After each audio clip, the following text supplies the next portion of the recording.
Okay.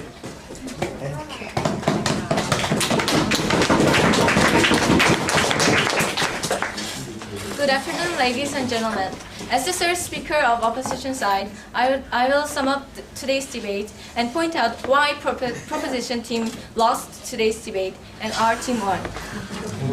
Well, proposition's main points were that generic drugs are safe and inexpensive, and that they can promote original makers by production incentive funded by international organization. However, they have serious logical flaws in their main points. First, they ignored the reason why generic drugs are safe and cheap. It is because that the original makers already put their effort and money to develop the product. And also, secondly, if countries can afford the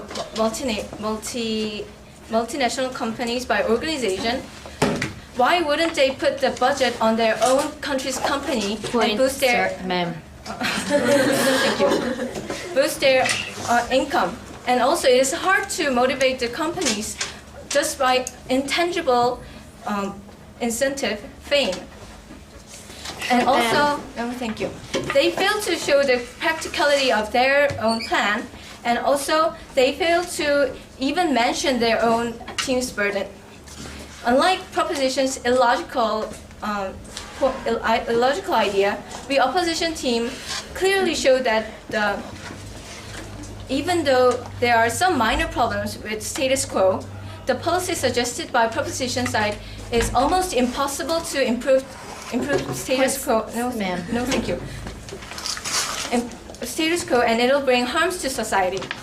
Our team's first speaker, Myung-ah, mentioned that we need to protect the intellectual properties of pharmaceutical companies because of $600 million and average 14.9 years put into development. Patent as incentives should not be eliminated. Yes. The opposite's whole argument is largely based on what will happen in the long run. But how do you know what's going to happen in the long run? It is just speculation. But we have provided you with correct statistics in the status quo, whereas your arguments are largely based on what would happen, what could happen, or what will happen. It's just speculation. And for the sake of profit, companies are going to continue to produce generic pharmaceuticals, even if there's no patent.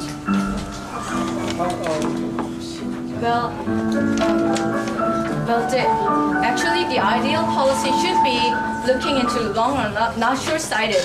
That is why our policy is actually based on speculations. And no, thank you. Well, also our second speaker, Yoon Jung, suggested alternative to regulate the possible extreme pricing of the multinational pharmaceutical companies by UN, with example of Thailand.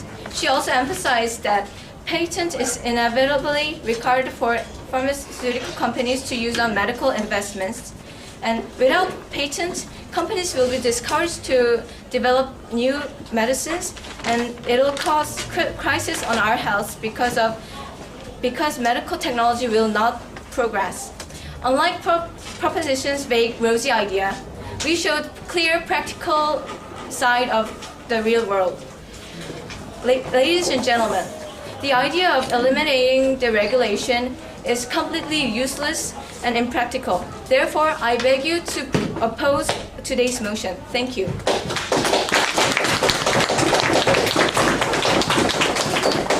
Okay, Kim Young-gyu will finish us off.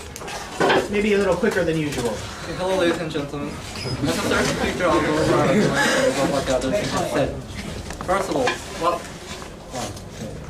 there are thousands of people dying out in the third world countries, and they are simply dying because they cannot receive sufficient aid of drugs. Yet in the developed countries, manufacturers of the new drugs try to maximize profit and take advantage of monopoly power by patents. Ladies and gentlemen, is it right to secure the profits of the manufacturer when people are dying out there? And the main argument of the opposition side team is that we must secure the profits of the manufacturers. And the other team has argued that manufacturers of drugs will lose much incentive to invest in the inventing of new drugs. And there's no need to worry about this with our team's policy, which is to subsidize the inventors of new medication by organizations which is funded internationally, and that is similar to Nobel Foundation.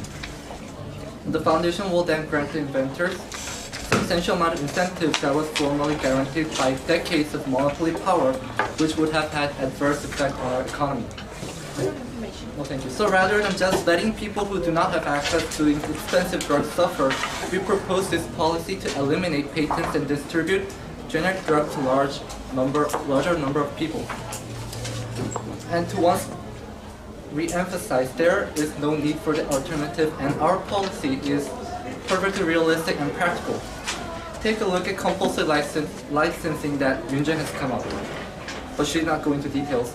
It is government license that enables someone other than the patent holder to copy patent products. Governments issue them when, if a patent owner abuses their rights, by example, failing to offer their product on the market or offering it at a price that is too high for other people, poor people, to afford.